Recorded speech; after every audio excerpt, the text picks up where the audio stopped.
and her passion for this company radiated. You could see her love for this company, and she could not talk because of her stroke, but she mouthed the words, "I love you." And I will never, ever, ever forget that moment. It was so special in my journey. Shortly after that, after I left that seminar, I was a 20-year-old at the time, and my work situation changed. I had just gotten married. How many of you have ever dealt with office politics? Okay? Well, when God has a greater plan in your life, He will sometimes use craziness to move you into that greater plan. Okay? So I walked back into that office after seminar and after I'd gotten married, and it was absolutely crazy. I don't know what happened, but all I know is I remember thinking, God, this is not for me. I am not supposed to be cooped up in this office 24/7 like I felt like I was, because I worked so many extra hours for them. I felt like I was there all the time. And I just knew God had a greater call in my life. And so, you know what, you guys, I'm not telling you to go out and quit your job today, but I'm telling you to be obedient to what God calls you to do. My husband and I prayed. We never had peace more than we had that day, but we had the peace that God had called me to get out of that place. And I don't know what your situation is, but I'm going to tell you that sometimes you will never know how high you can fly until you take a leap of faith. And had I not taken that leap of faith and left at 20 years old, that so many people said to me, "You better go get that secure job back. You better call them and ask them if you can come back if this Mary Kay thing doesn't work out." I said, absolutely, I'm not going to call them and ask them, "Can I come back?" I'm not going back. God has a greater plan for my life. So I left, absolutely. I want you to know something. You guys be very careful who you take advice from. Just like you would not go to a dentist with no teeth, why are you going to listen to broke people tell you what to do in your career? Okay? You need to be so careful. I'm telling you, secure jobs are really not all they're cracked up to be. You have to be very careful who you're taking advice from. What you have to understand, or who you're taking advice from, you have to understand too that we sell so much more than lipstick. How many of you have understood that already? We sell faith. We sell hope to people. We sell love. We sell dreams. We sell a new future to people. That's what we do. And you have to kind of understand that. The point of living is to become better, not to be complacent. I pray you will never be complacent, Ruby Seminar. The point of living is to do something you've never done before. I don't care if you're 8 or 108. If you're alive and breathing, God has something left for you to do. Does that make sense? It doesn't matter. All of us in our own right have to figure out what our calling on our lives are. And I want to tell you this because I promised God the day that this happened that I would always share this story when He gave me a big audience.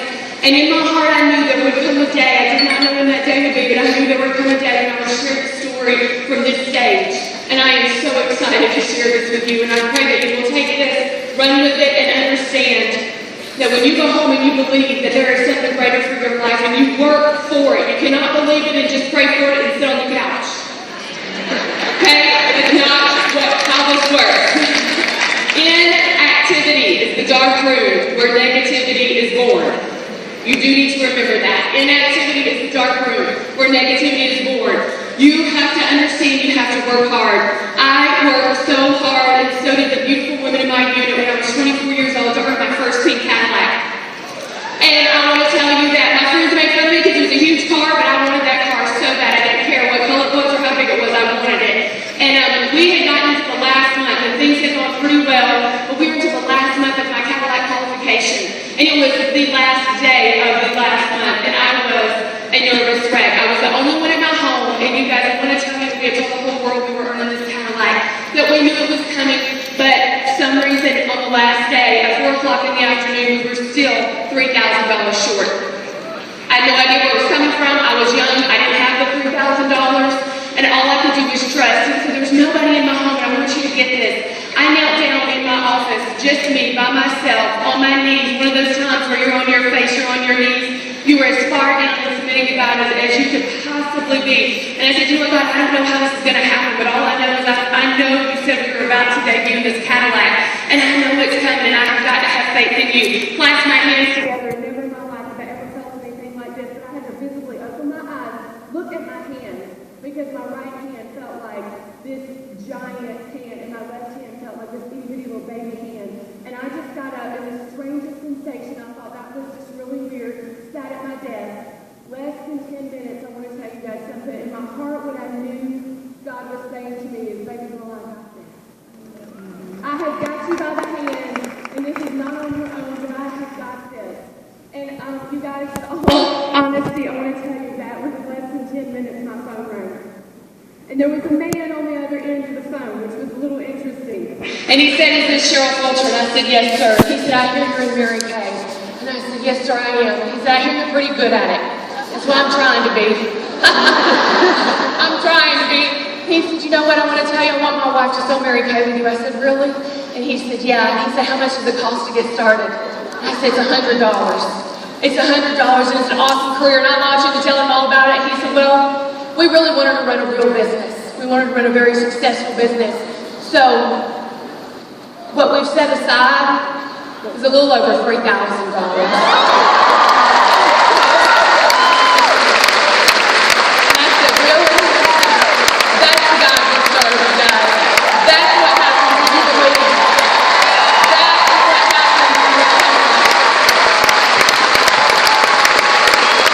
I want you to remember what I said last night, because it's really important. When faith and hard work collide, miracles happen and God is glorified. I want you to know that to your core. And I want you to expect your own Cadillac stories this year. I want you to expect that these things are going to happen for you. I want you to know how to go and do this. You guys, that was created by a very consistent work ethic. I don't ever want to stand up here and just make you guys think things like this just come together out of nowhere. They do when God's ready. But there's normally always a lot of behind-the-scenes work to prepare for that. How many of you attend unit meetings on a regular basis? Good. I'm so glad you do. Because in my household, never ever has it ever been a question, do I go to my unit meeting or not? And if that is a question in your household, at any given week, you are killing your dreams in this company, and you've got to know that. Those who show up, go up. Mary Kay Ash said it. You've got to be there. You have got to have a schedule that you work. How many of you have ever repeated the same Mary Kay schedule 2, 3, 4 weeks in a row? This is where it gets fewer sometimes. You know what? This is a business. It's actually a multi-million-dollar business. We have earned over $1 million in commissions, and I was so excited to get that plaque. That was a thrill to me. But I'm going to tell you guys that it's repeated schedules and systems over and over and over. We live in a society that breeds us to think that if it doesn't happen fast, and if it doesn't happen quickly, then it's not worth it. Then people bail. We live in a society where we're in the McDonald's drive-thru line for over 2 minutes, and we're upset and irritated about it.